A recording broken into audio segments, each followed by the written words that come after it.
All right, I got some beef. I've got some beef, and I'm not Arby's. I actually have some beef here. Okay. The Tampa Bay Buccaneers suck.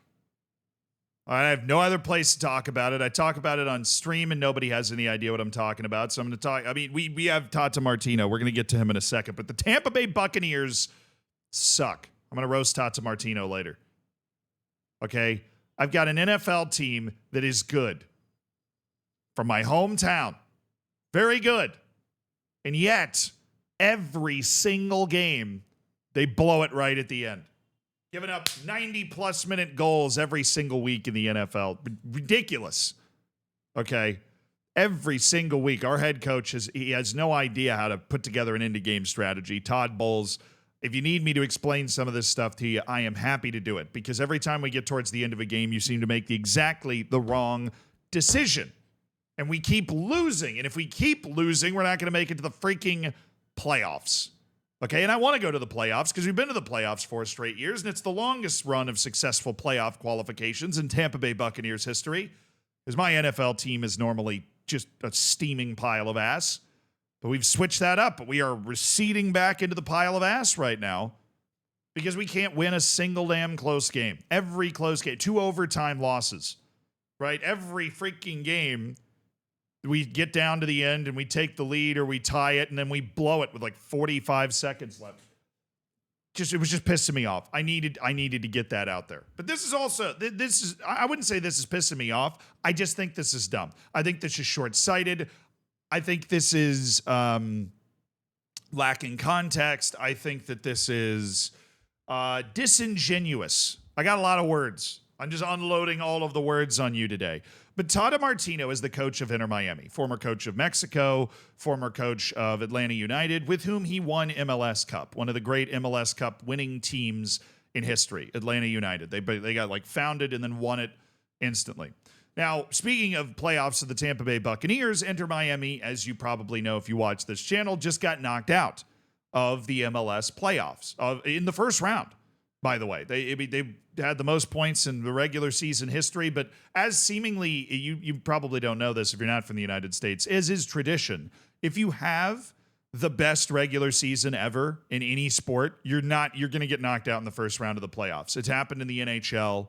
It happens in all these different sports. The NBA, you had the Warriors win 73 games. They didn't win the championship in the playoffs. The playoffs are brutal.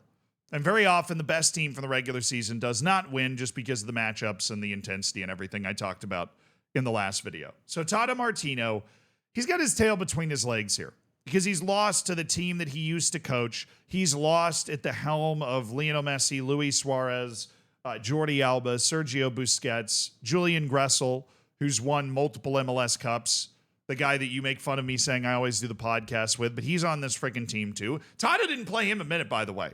There were a lot of MLS reporters that were upset by that. I'm not just defending my boy here. I'm actually talking about something else Tata Martino said. Because he went in the post-game press conference talking about Atlanta United's final goal. But just to give you a little memory refresher, what was happening was an Inter Miami player was down. It looked like Inter Miami was more interested in trying to get the ref to stop the game than defending. A couple crosses aimlessly flowed back and forth in the meantime, trying to get the ref to stop the play. Somebody streaks in unmarked and heads the ball in. The injury was not, it seemed, a head injury, right? So there is no real mandate for the referee to stop the game. Remember, head injuries are different. If a player's gone down with what looks to be a head injury, the referee is supposed to stop the game instantly for the safety of the player, which makes complete sense. I think everybody's okay with that, right? And after the game, Tata Martino said, a similar play occurred in Atlanta Game 2 when Redondo cut off a play. I think Fortune was on the ground. Luis Suarez played it out. That's what we would have done. Bullshit. Bullshit. Bullshit. Absolutely not. There is a 0% chance that Inter Miami would have played that ball out. And that's okay. Right? And this is why press conferences are so hard.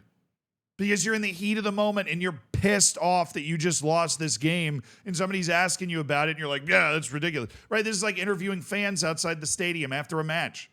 They're going to give you the same sort of dumb answer. There's no chance. Inter Miami wasn't even, if you rewatch the replay, they're not even necessarily appealing to Atlanta United to play the ball out. They're appealing to the referee to stop the game. And that is the only way that this would have stopped going in the other direction as well, is if the referee had just stopped the game.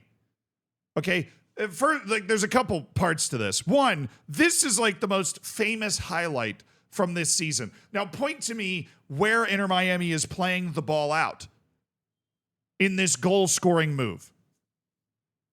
Because there's a guy on the ground, and Lionel Messi just goes right over him. Okay? Didn't play the ball out there. Nobody's playing the ball. I mean, and this isn't a playoff game. In a playoff game, it's even more important. This is regular season, I think. Can't remember. I believe it was regular season. They didn't play the ball out there. All of a sudden, you're telling me in the playoffs they're going to play the ball out in this type of situation? No shot. In game 3. Also, you remember how edgy this game was between Atlanta United and Inter Miami, which I love, by the way. Give me more of that intensity. But this is the same match where Brad Guzan was just pushed into his own net right after Inter Miami scored the equalizing goal. This match turned into a blood feud. These teams were savagely going after one another in a way that was wildly entertaining. Okay? Wildly entertaining. And that's great. But it also means if the referee deems an injury is not big enough to stop the game ain't stopping.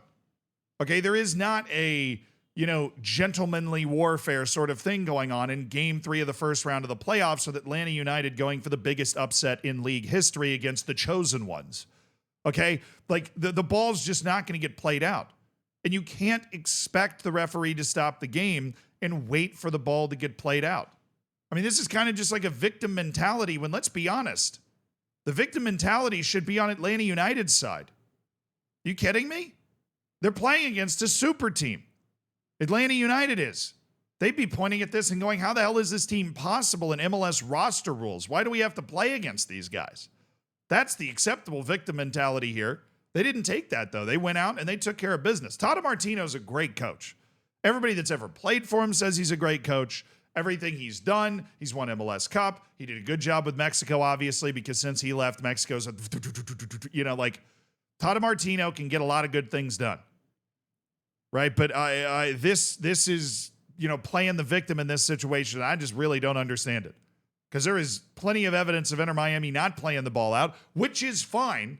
The only reason I have a problem with it is because he says that they're supposed to be doing it. Right? And I don't remember this clip from game 2 that he happens to be referencing.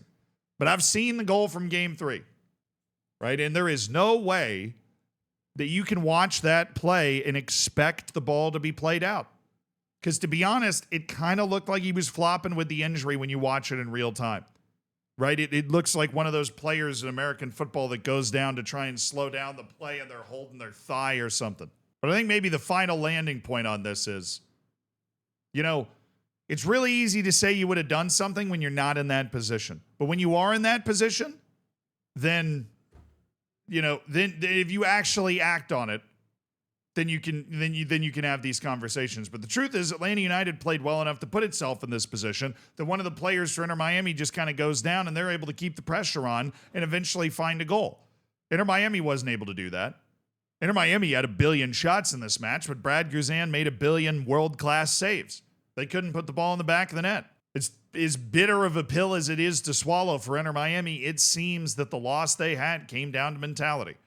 They didn't bring their hard hat and their lunch pail and get down and dirty in the trenches the same way Atlanta United did. And when you get down and dirty in the trenches, you can take care of fine margins like this. But I saw this press conference response, and then I remembered this play, dude. And like how you can't when your best highlight from the entire season is you playing over a player that's down to go after the goal. You just can't say this. Read the room, Tata. Read the room.